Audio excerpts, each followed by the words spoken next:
Hey guys, welcome to my channel teach to learn. So जैसे कि आपको पता है, हमने न्यू चैप्टर नंबर 7 स्टार्ट किया है। और प्रीवियस वीडियो में हमने चेंजेस एट पवर्टी इसके बेसिकली कितने जो पार्ट्स हमने कर लिए थे। हमने देख लिया था कि इंक्रीज इन हाइट चेंज होता है सबसे पहले पवर्टी में, और उसके बाद जो चेंज आता है वो किस में आता है, बॉडी के शेप में चेंज आता है। सो इन दोनों टॉपिक्स को हमने प्रीवियस वीडियो में डिस्कस कर लिया है।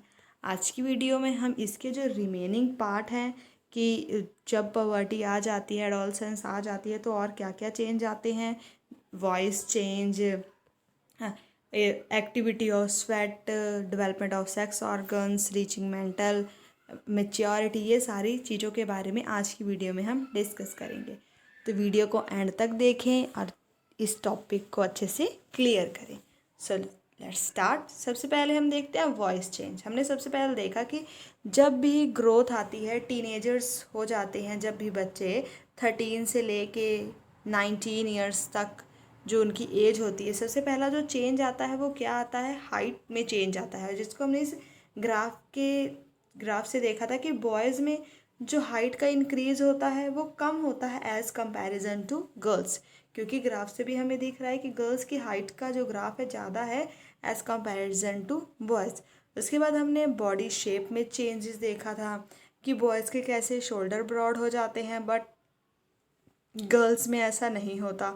बॉयज़ की मसल्स ज़्यादा ग्रो करती है एज़ कंपैरिजन टू गर्ल्स। ठीक है, आज हम देखते हैं वॉइस चेंज कि जो चेंज आता है वो कैसे आता है गर्ल्स और बॉयज़ की वॉइस में। At puberty the voice box और the larynx begin to grow. जो वॉइस बॉक्स होता है या फिर लार्नेक्स होता है वो डेवलप करना, ग्रो करना शुरू कर जाता है पबर्टी की एज में। बॉयज़ का जो वॉइस बॉक्स होता है वो ज़्यादा बड़ा होता है।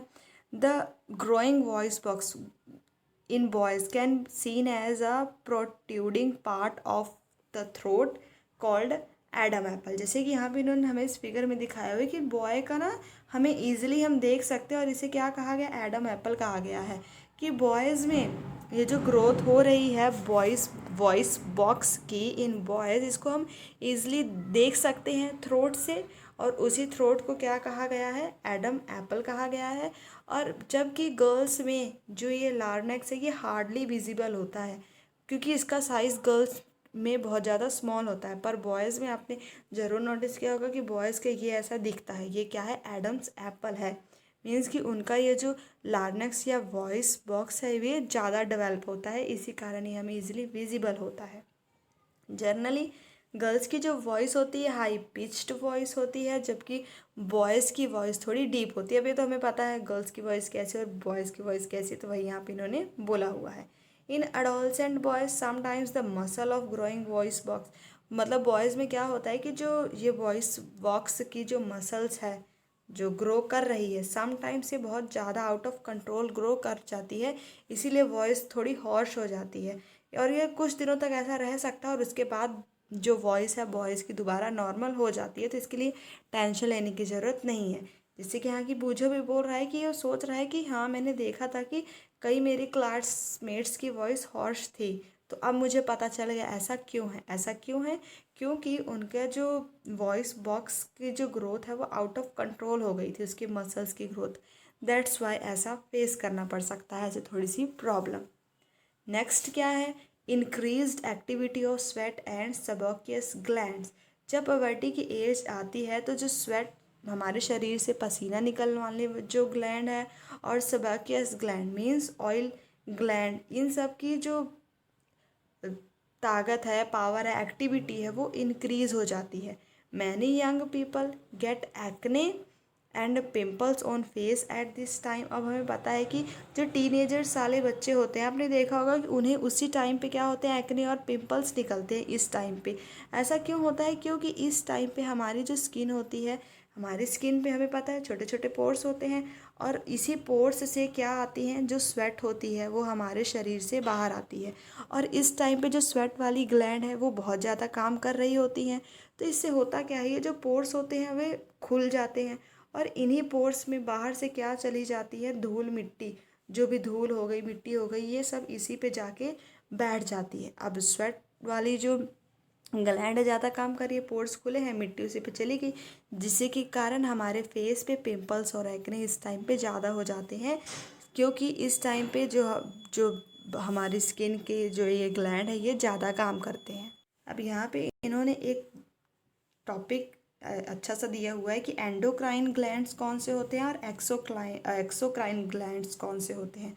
अब जो स्वेट ग्लैंड है, ऑयल ग्लैंड है और स्लेवरी ग्लैंड है, ये डायरेक्टली मतलब ये रिलीज़ करते हैं, जो भी ये बनाते हैं, जैसे स्लेवरी ग्लैंड सलाइवा बना रही है, स्वेट ग्लैंड स्वेट बना रही है, ये सेक्रेट करते हैं, स्वेट और सलाइवा रिलीज़ करते हैं थ्रू डक्ट्स। इसीलिए इस तरह के ग्लैंड्स को हम क्या कहते हैं, एक्सोक्राइन ग्लैंड कहते हैं, क्योंकि ये किसी एक डक्ट्स के माध्यम से जो सेक्रेशन है उसको रिलीज़ करती हैं। But on the other hand कुछ ऐसे ग्लैंड्स भी होते हैं जो डायरेक्टली ब्लड में ही रिलीज़ कर देते हैं हार्मोन्स को, और इस तरह के ग्लैंड्स को हम क्या कहते हैं, एंडोक्राइन ग्लैंड कहते हैं। एक हो गया एक्सोक्राइन ग्लैंड, जिन्हें डक्ट्स की ज़रूरत होती है, जो भी हार्मोन्स उन्होंने बनाए उसे रिलीज़ करने के लिए, और एक है एंडोक्राइन ग्लैंड जिसे डक्ट की ज़रूरत नहीं है, इसीलिए इसे हम डक्टलेस ग्लैंड भी कहते हैं। आप यहाँ से याद रख सकते हैं कि जो एक्सोक्राइन ग्लैंड है वो कौन कौन से होते हैं, स्वेट ग्लैंड हो गया, ऑयल ग्लैंड, स्लेवरी ग्लैंड, ये सब क्या हैं, एक्सोक्राइन ग्लैंड है। और दूसरी तरफ जो ये जिन ग्लैंड्स को ज़रूरत नहीं होती है, इसके बारे में आप हायर क्लासेस में देखेंगे कि जो एंडोक्राइन ग्लैंड्स होते हैं वो कौन से होते हैं। बस यहाँ पे हमें ये पता होना चाहिए कि कौन से ग्लैंड्स को हम एंडोक्राइन ग्लैंड्स कहते हैं, जो डायरेक्टली हार्मोन्स को ब्लड स्ट्रीम्स में रिलीज़ कर देती हैं। नेक्स्ट यहाँ पे है कि इस एज में और क्या चेंज आता है, सेक्स ऑर्गन्स में डेवलपमेंट होती है। जैसे कि प्रीवियस लेसन में हमने देखा है, जो ह्यूमंस के सेक्स ऑर्गन्स को इस फिगर में दिखाया था। अगर आपको याद नहीं है तो आप दोबारा उस चैप्टर में जाके देख सकते हैं। जब पबर्टी आती है तो मेल के सेक्स ऑर्गन्स टेस्टिस और पेनिस पूरी तरह डेवलप हो जाते हैं, और हमने देखा था टेस्टिस स्पर्म्स प्रोड्यूस कर रहे हैं मेल्स में, और गर्ल्स में जो ओवेरी है वो बड़ी हो जाती है और एनलार्ज हो जाती है, डेवलप हो जाती है, और उससे एग्स रिलीज़ होना शुरू करते हैं। और also ovary start releasing mature eggs, मतलब सबसे पहले तो वो एग्स बनाना शुरू करती है, उसके बाद उसको रिलीज़ करना भी शुरू कर देती है ओवेरी गर्ल्स में। नेक्स्ट क्या है, इसी एज में रीचिंग मेंटल, इंटेलेक्चुअल और इमोशनल मैच्योरिटी भी आ जाती है चिल्ड्रंस में। एडोलसेंस ऐसा पीरियड है जहाँ पे जो पर्सन की थिंकिंग पूरी तरह चेंज हो जाती है। एडोलसेंट ज़्यादा इंडिपेंडेंट हो जाता है प्रीवियस ईयर्स से, मतलब कि पहले बच्चे थोड़े छोटे रहते हैं, पर एडोलसेंट की एज आते आते तक वो ज़्यादा इंडिपेंडेंट हो जाते हैं और सेल्फ कॉन्शियस हो जाते हैं। उन्हें इस एज में आके अपने बारे में ज़्यादा सोचना पड़ता है।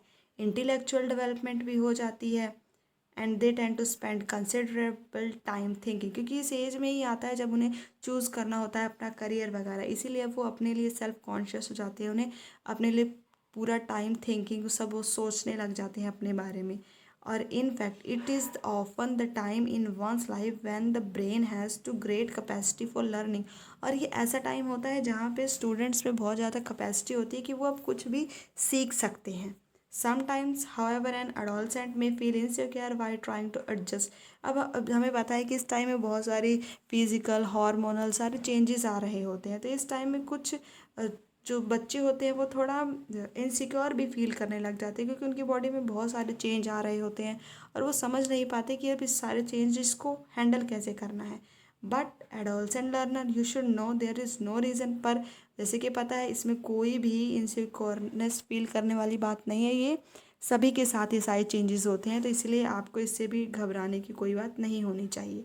ये एक नेचुरल पार्ट है कि हम अब बड़े हो रहे हैं, मीन्स कि जो बच्चे हैं वो अब एडोलसेंट की एज में जा रहे हैं, ये दिखा रहा है कि अब आप ग्रो अप कर रहे हैं। ठीक है, आई होप आपको ये जो टॉपिक है जिसमें हमने देखा कि जो पॉवर्टी की एज में क्या क्या चेंजेस आते हैं, आपको अच्छे से क्लियर हो गया होगा। वीडियो को लाइक करें, शेयर, कोई भी डाउट तो कमेंट करें, और इसी तरह की और वीडियोस देखने के लिए चैनल को सब्सक्राइब करना ना भूलें। और इससे पहले कि जो प्रीवियस चैप्टर्स हैं क्लास 7th की या 8th की, जो पहले के चैप्टर्स हैं, आप उसे डिस्क्रिप्शन में दिए गए लिंक से देख सकते हैं। Thanks for watching.